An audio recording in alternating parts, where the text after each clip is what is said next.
Self-organization can mean many different things. It can be a capitalistic slogan or even a synonymous for capitalism. It is a core principle of socialist feminism. Social movements in general look at self-organization sometimes as a contingent instrument useful in order to achieve a limited goal, sometimes as a process that anticipates a radical transformation, both at personal and at political level. In other words, self-organization can be a tactical, a political, or even an ethical choice. This paper presents some preliminary results of a co-authored work, a book, focusing on theories and experiences that, although not neglecting the question of the state and of political democracy, have looked further towards a community where, quotation, the reabsorption of the state power by society, end of the quotation, Marx, is not seen as the culmination of more or less strict historical laws embodied by the working class party, but rather as the outcome of struggles and experiments carried out by exploited groups themselves.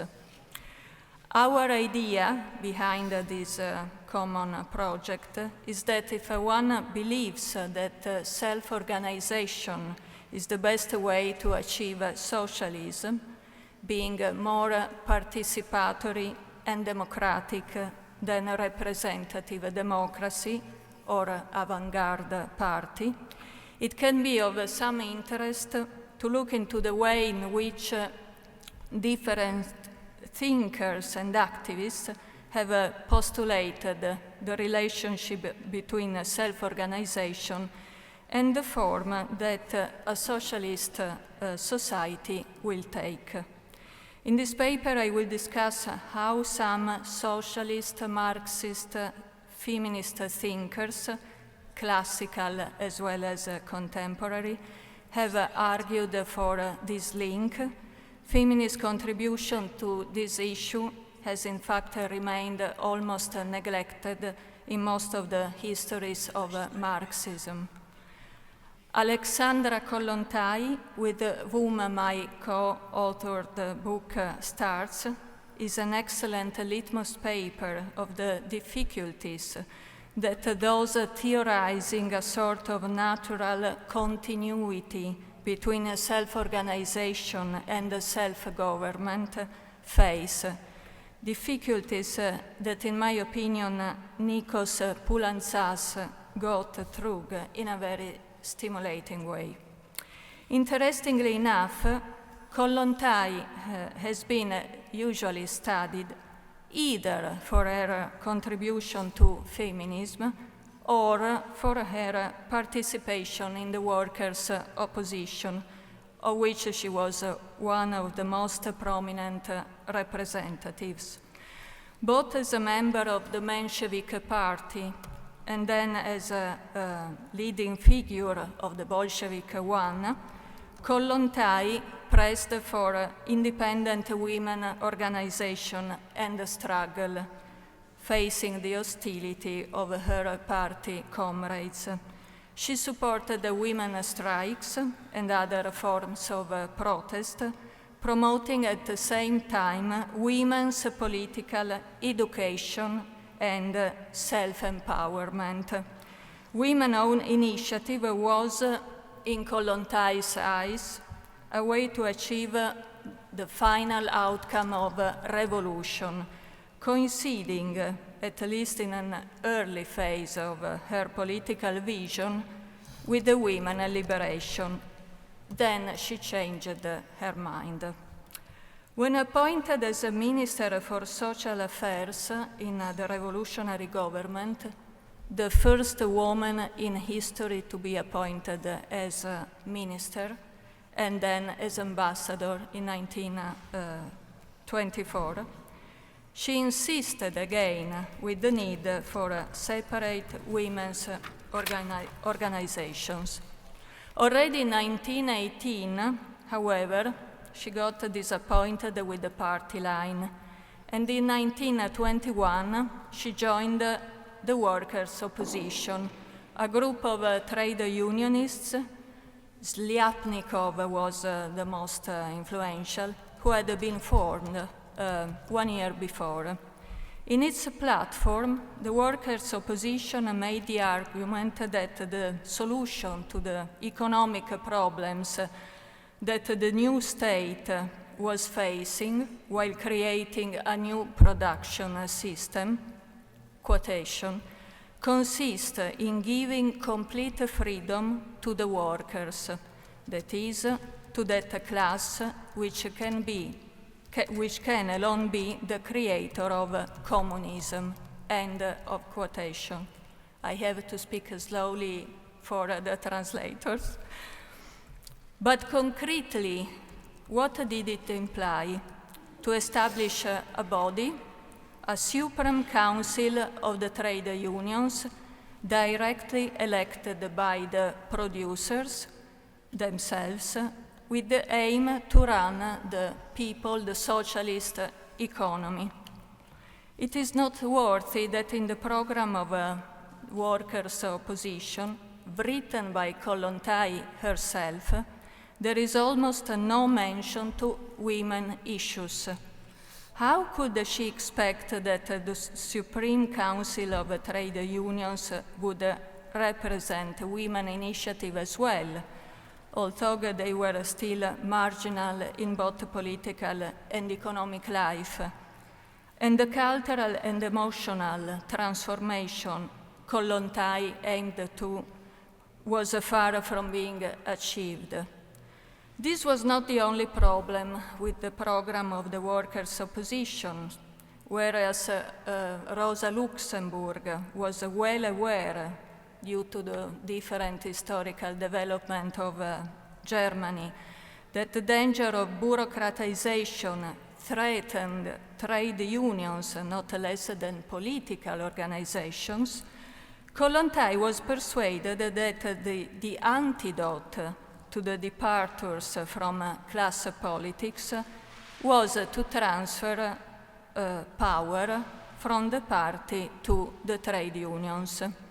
But who indeed have controlled the trade unions once they had replaced the party? Kollontai's trust in a new human being, of whom the new woman should be a forerunner, capable of solidarity and altruism, was not enough to counter the power of a body that would have been as monocratic as the Bolshevik party.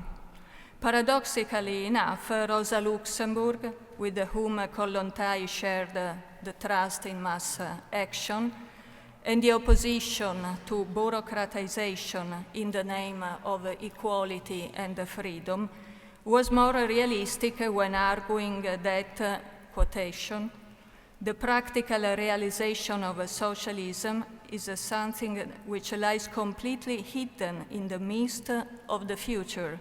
What we possess in our program is nothing but a few main signposts which indicate the general direction in which to look for the necessary measures, and the indications are mainly negative in character at that.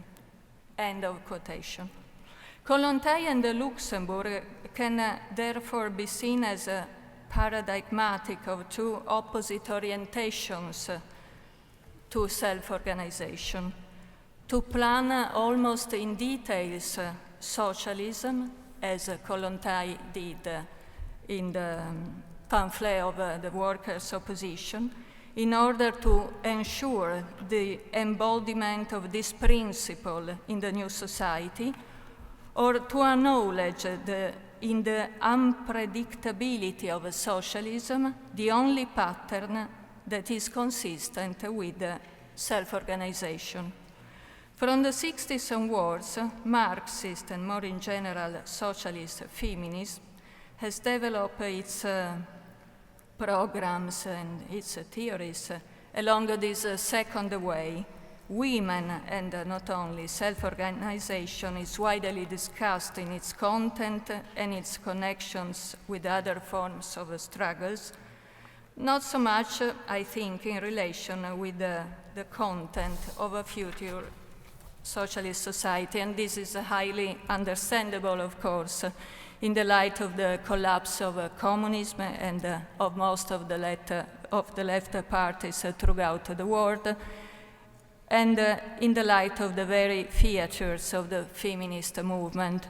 As Johanna Brenner wrote in 1989, in its struggle to find new forms of organization, aiming to and anticipating at the same time a radical change in society, feminism, quotation, hasn't come to easy answers, end of quotation.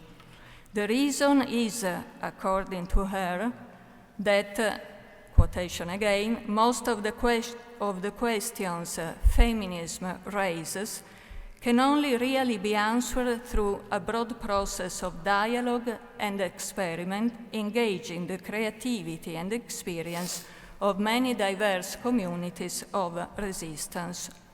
Intersectionality has given rise to a new type of feminist politics, a transversal politics, as Yuval Davis has named it, based on the acknowledgement of the interaction of multiple forms of subordination.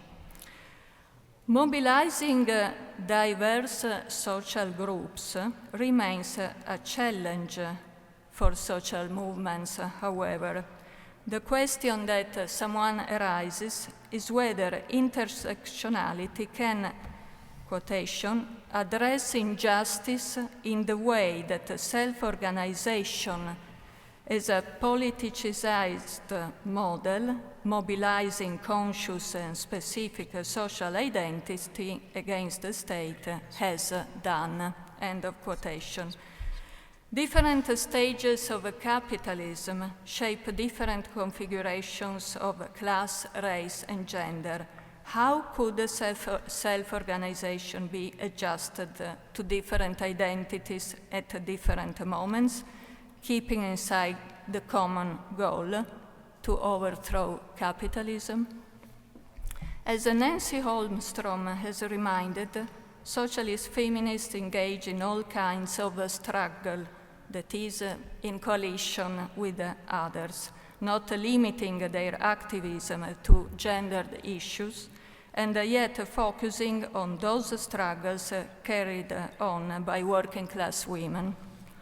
But what do we mean by working class women, by working class nowadays, by class?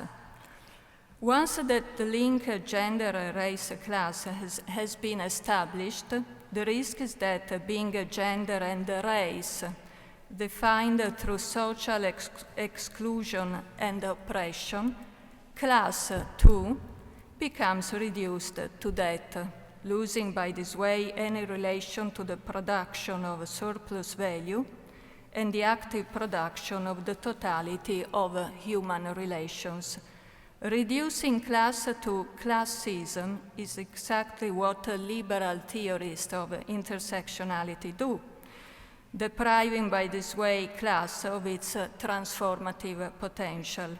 The mirror mistake is to interpret gender and race only as identities, yet socially constructed, rather than social relations related to the system of social organization and exploitation.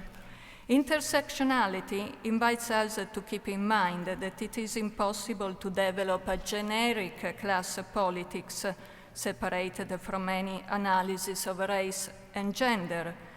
The worker, with a capital W, as an ideal type around which to build a theory and possibly a mass movement, is always already inflected with racial and gendered meanings, whether we are conscious of them or not.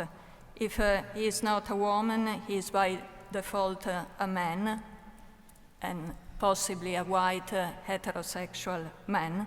If he is not of some particular race, he is by default white. The dominant category is understood as universal, the subordinate as particular. That's why we have definitely so much to learn from the history of the tension between class-based organizations and the self-organization of women and ethnic minority groups. It has now been largely acknowledged that both have contributed to challenge power in the interest of class. At the same time, however, we should be aware, as Marxist and as a feminist, of another dimension of that false unity of class interests that is embodied by the idealized worker.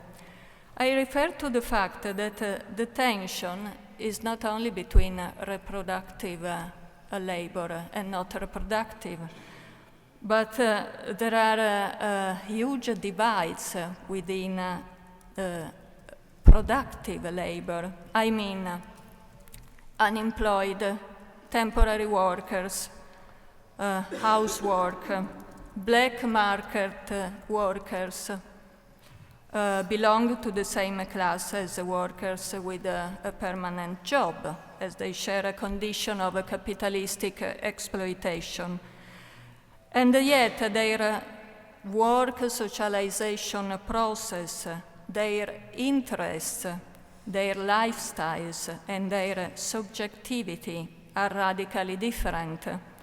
The classic leftist call for unity in a universalist project of class struggle across such divides ignores the reality that the immediate goals of one are not the same as the other, and may in fact contradict each other.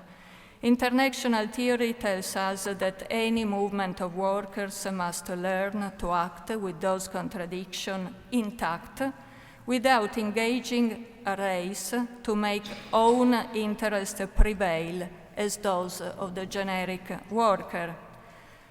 But in fact, there are prevailing interests, and these are the interests of the permanent workers, of workers with a permanent job, at least in the European Union. And although self-organized struggles of temporary workers with a specific gender and ethnical dimension are fortunately started, not only they are not incorporated into a common project of class resistance, but are not even able, most of the times, to coordinate themselves in a common national platform. Let aside transnational. I'm not forgetting this dimension. It's only that it's beyond my reasonable perspective, unfortunately.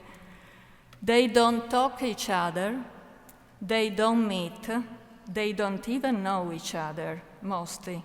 To the best, they coordinate at local level or for single issues. And here I come to what many Marxist-Feminist groups, and more in general, what is left of the left, pardon the pun, of the anti-capitalistic left.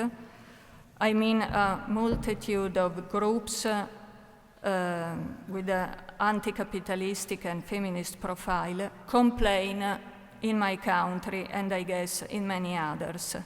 Self-organization has proved to be not effective because it has been carried on in the lack of an organizational process able to raise the question of how turning these struggles into patterns of direct democracy, autonomy, counterpower, and at last into paths to revolution.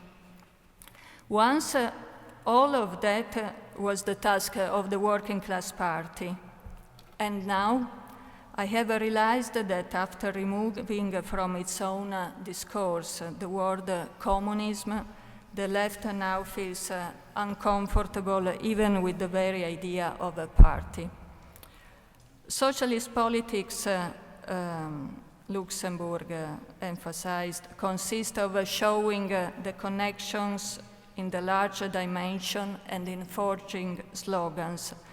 My impression is that without slipping back into colonized, rigid institutional arrangements, there must be, besides informal network, some coordinated action. And we can discuss whether in or against the state, whether in or against the European Union, etc. But a coordinated action aiming at the conquest and redetermination of power, thanks also to a transnational political learning from the experiences of radical parties across Europe and the legacy of the European, and not only European, Social Forum. If socialism cannot be invented, as Luxemburg said, we should at least try to figure it out, yet remaining open to corrections and new paths. If we want to be credible when talking to the vast majority of people who have interiorized capitalistic exploitation and women's subordination as natural laws, and I'm talking about high educated workers and the leftists as well. We need a project of self-organization finalized to self-government, and we should be able to explain what have in our mind, more or less, if we want to hope to revert the common sense. We have, as Catherine Saint-Marie, I apologize for my French pronunciation, writes, to clarify the meaning we attribute to the words socialism or communism, made unclear by experiences, by the diversity of contexts and of political cultures in which the term is used, and by different meanings who sometimes are presented as Marxist definitions. And indeed, I would probably disagree with the Summary's definition of socialism. I would like to finish by quoting what Feminist Struggle, an Italian group, the one who has inspired the film that was showed on Friday, I think, here. A group well known for its campaign Wage for a Household, wrote in 1973. For us, feminism consists in reopening the question about what we mean by class struggle, fields of political confrontations, economic and political revolution, and cultural revolution. Have we forgot anything? Thank you.